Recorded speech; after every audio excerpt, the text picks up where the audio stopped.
Welcome along. You found My Brussels from Visit Brussels, a podcast exploring some of the best things to see and do here in the capital of Europe. In each episode, we meet a different international journalist in Brussels from different corners of the world. We'll be finding out about their work, but above all, some of the best places to see and things to do in the city. I'm Paul McNally, and coming up in this episode, we meet an American broadcaster, journalist, moderator of events. You'll see his work on France 24. There's no city like Brussels in the world. And actually, I realized Brussels is my home. Like, there's no other place I can be myself. Dave Keating has known the city for 15 years, so if you're looking for some good tips, you are in the right place. My Brussels. Moja Bruksela. Mon Bruxelles. Minha Bruxela. Mi Bruxelles. My Brussels. My Brussels. My Brussels. Dave, welcome along. Thanks for joining us. Great to be here. Now, we are recording this in the Press Club Brussels Europe, which is a hive of activity. There's a press conference that you're going to attend, actually, as soon as you finish this recording. So if you hear a bit of chatter in the background, it's because lots of people are here getting ready for that press conference. And that's the thing about Brussels. There's always something going on, isn't there? It's never a dull moment. It's true. It's why there's so many journalists here, actually, because it is a city full of news events. We'll be coming on to that in a minute. Now, like many expats in Brussels, the journey you made from home in New York to Brussels was not a straight line. There were some steps along the way. So can you just trace the journey a bit? Yeah. So the last thing I was doing in the U.S. was covering the U.S. Congress in Washington for an NPR affiliate. I read a book about the European Union. Despite having been a European history major in undergrad in college, I basically knew nothing about the European Union, like most Americans. Read a book about it in 2004, 2005, and thought to myself, that's what I want to do with my life. I want to cover the European Union. I was very disillusioned with U.S. politics. This was post-Iraq War time. History seems to be circular at the moment. This was your calling. You knew that this was what you wanted. Yeah, I read this book and I said, that's what I'm doing. The book was The United States of Europe by Jeremy Rifkin, who used to be a correspondent here in Brussels. At that time, I didn't know that I was Italian, so I needed a visa.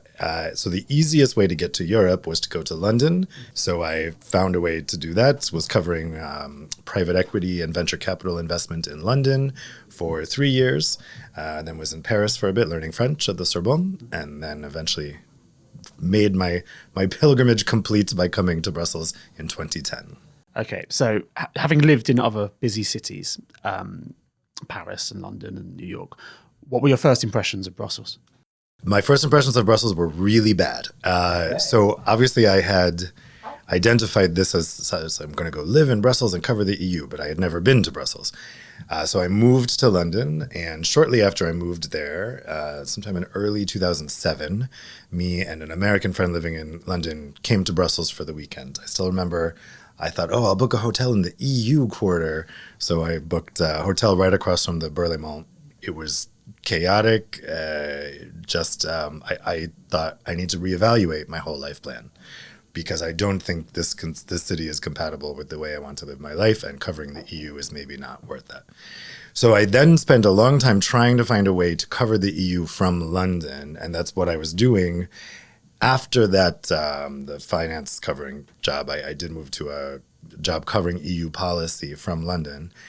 But eventually I said, no, I really need to do this in Brussels. I need to be there in person, doing this from a desk and just talking to my sources on the phone. It doesn't work, especially in London. It doesn't work because even at that time, the UK just felt not really in the EU. So I bit the bullet and I came over, and I did not like it for the first couple of years, actually. So what changed? Not suddenly, gradually, how did you come to get used to the city?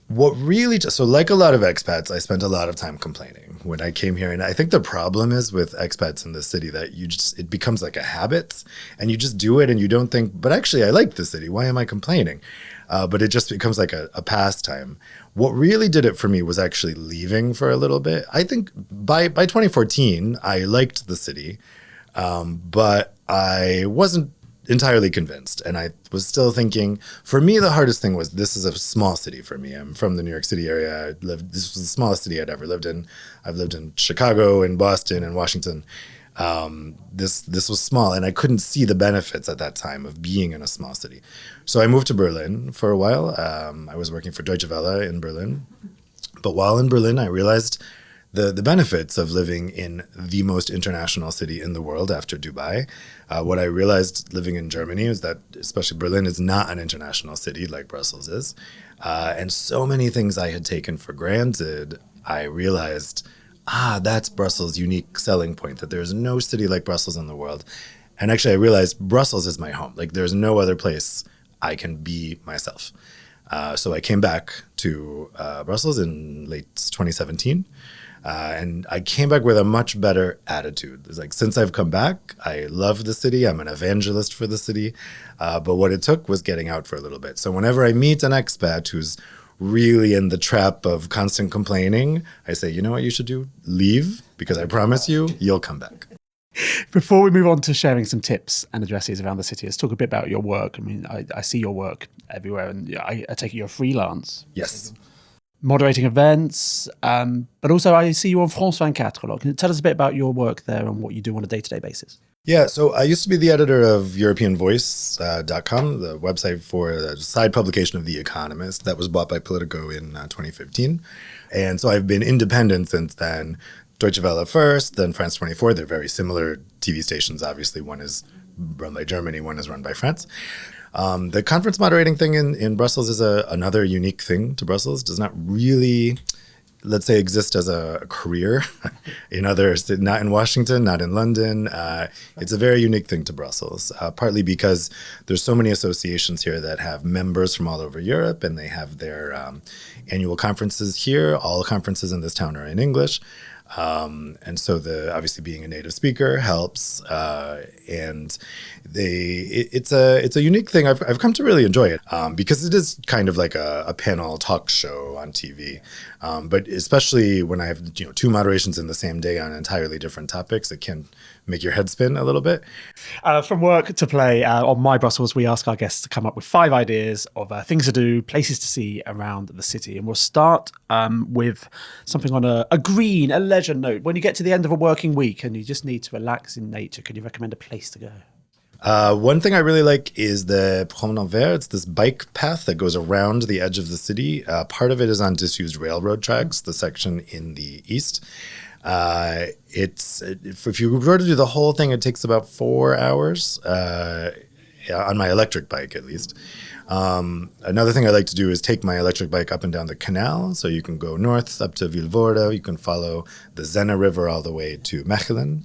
Or you can go south. You can get to like the big locks that are down there that the canal goes toward Charleroi. So I like to do these bike rides.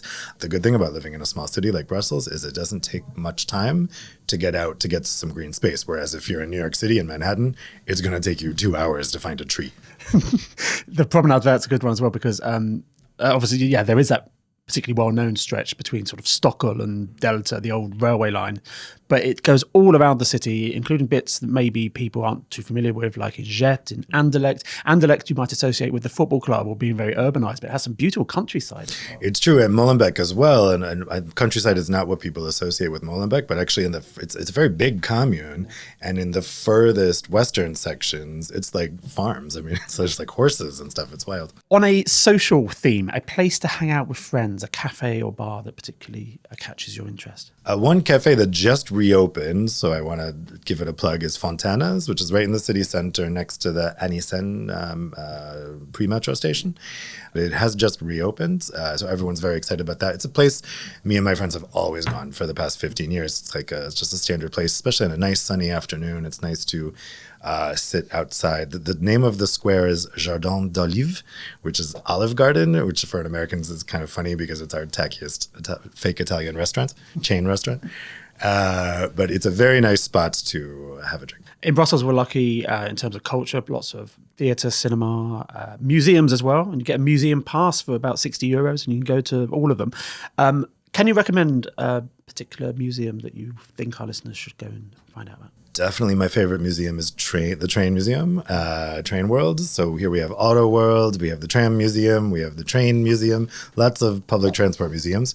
Train World is the newest one. It's up in Schaerbeek. It actually partially uses the old Schaerbeek rail station. Really well done. but it also makes you fully appreciate. So Belgium has the densest rail network in the world. You can take a train to like any village you want, which again, coming from the US where we basically dismantled our rail network, is really, really impressive to me. And when you're at Train World, you see that map of the Belgian rail network, and it's astonishing how dense it is. Yeah. Now, Train World is not just for kids as well, and there is the simulator at the end where you can drive a train and try and respect the speed limits and stop Yes. at the right place at the station. And I see just as many adults on there as kids. I'm one of them for sure.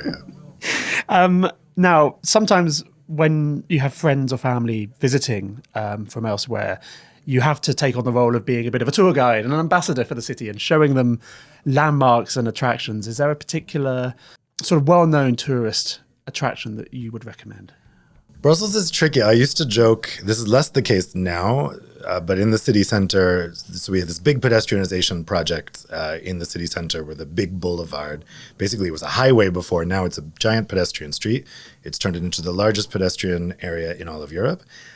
Before that, I used to have to take my visitors on very specific routes and tell them, don't look that way, because parts of Brussels are so, so ugly.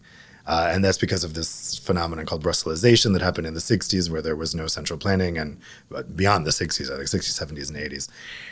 Now I don't need to do that so much, so I can kind of more freely bring my guests around the city center. Grand Place is a must. Grand Place is stunning, and sometimes I forget because I used in my old apartment. I used to walk through it every day. It was part of my commute to walk through. You take it for granted. Grand Place, yeah. And so when you're there with someone else, you're really like, oh right, this is like stunningly beautiful. Mannequin Piss, you have to take them to as well. Actually, I lived right next to Mannequin Piss, and that's quirky. I mean, I think that my visitors usually find it funny, at least. But if the guests have time, I always take them to Mini Europe because I love, love, love Mini Europe. Some people are, I think, confused by it. Like it looks like a miniature golf course without the golf. I think the thing about Mini Europe is it's also constantly changing. They're always adding things. And it's a big exercise in protocol and diplomacy because each country obviously wants their bit of Mini Europe to be the best possible. Yeah, it's interesting what countries choose to highlight. It's like some of them put the obvious things in. So we should probably mention it's small scale models of landmarks throughout Europe. And some countries like France pretty much did the obvious ones like the Eiffel Tower, Sacré-Cœur. But then Germany does more offbeat ones. Like there's this tower in Magdeburg that they put in. And actually I've made a little game of visiting everything in Mini Europe, which some of them are, I haven't yet, but I'm close. I think I'm like 75% of the way through. But for some of them, it's more off the beaten track. One of my colleagues at Bros, Saeed, has just been immortalized in Mini Europe. You will find him in the Grand Place. There's a little reporter in the Grand Place. Oh, and that's him. So you've made it when there's a little miniature Dave Keating That's fine. outside the Berlin Mall in Mini That'll be Europe. my new goal. Yeah, let's make that happen. Finally, a hidden gem somewhere off the beaten path that you would recommend that people might not know about. Yes, for sure. So a very interesting place where actually I'd like to take guests again, if there's time, is the Sewer Museum. The best thing about it is you can see the river, the Zena, that used to run through the city, but they covered it over and you can actually walk along the river. It's not the original path of the river. The original path of the river is actually where the pre-metro is now. They diverted the river underground, but you can still walk along that diverted part of the river. I'm kind of fascinated by the whole river covering story, so I do like going there. And they're gradually bringing the river above ground again in some parts. Yes, just north of where I live, actually. But the idea is that they're going to uncover a part of it just near North Station, also where the new Torrent Taxi development, it'll be there. As someone who hasn't been to the Sewer Museum, what does it look like and what does it smell like? It smells bad. But it's inside one of the old customs houses that used to collect the toll at the Brussels city border. And it walks you through, actually, I learned lots of things there about how sewage systems work that I didn't know before. I've also been to the Sewer Museum in Antwerp, though. That smells really bad. So that you're really walking through like actual sewers. The Brussels one, the only thing you walk through is the river, which smells bad, but not like the thing that goes through sewers. But the Antwerp one is, you actually have to get dressed in like a suit, it's not quite a hazmat suit, but I think it's just to protect your clothing. But it's, the Antwerp one is more hardcore, Right. let's say. Dave, thank you for all of your tips and your ideas, and thank you for joining us on My Brussels. It's great to be here. Thank you for listening to My Brussels. If you heard anything in the podcast that interests you, want to find out more, we will put details in the show notes. Please also leave us a review, share and subscribe. And to explore more, head over to visit.brussels and you check the what to do section. You'll find lots of ideas there as well. Next time on My Brussels. And I just thought, I like the look of this place. The thing I discovered was that how convivial Brussels is. I put my book down on the bar and I had an amazing conversation, and I thought this really is going to be a good place to live. Probably one of the longest serving newspaper journalists in Brussels, Bruno Waterfield, has been reporting on Brussels since 2003. He's now the Brussels correspondent for The Times and The Sunday Times in the UK. And after 22 years, he's got some pretty good ideas to share with us. Keep the conversation going as well. You can follow us on LinkedIn, on Instagram, and on Facebook at Visit Brussels. And if you have a tip to share, we'd love to hear that as well. My Brussels is a Visit Brussels production. It's produced by Anke Harthorn. It's recorded at the Press Club Brussels Europe, which is very lively as we speak. I'm Paul McNally, and we're back with more insider tips to explore and enjoy Brussels in the next episode.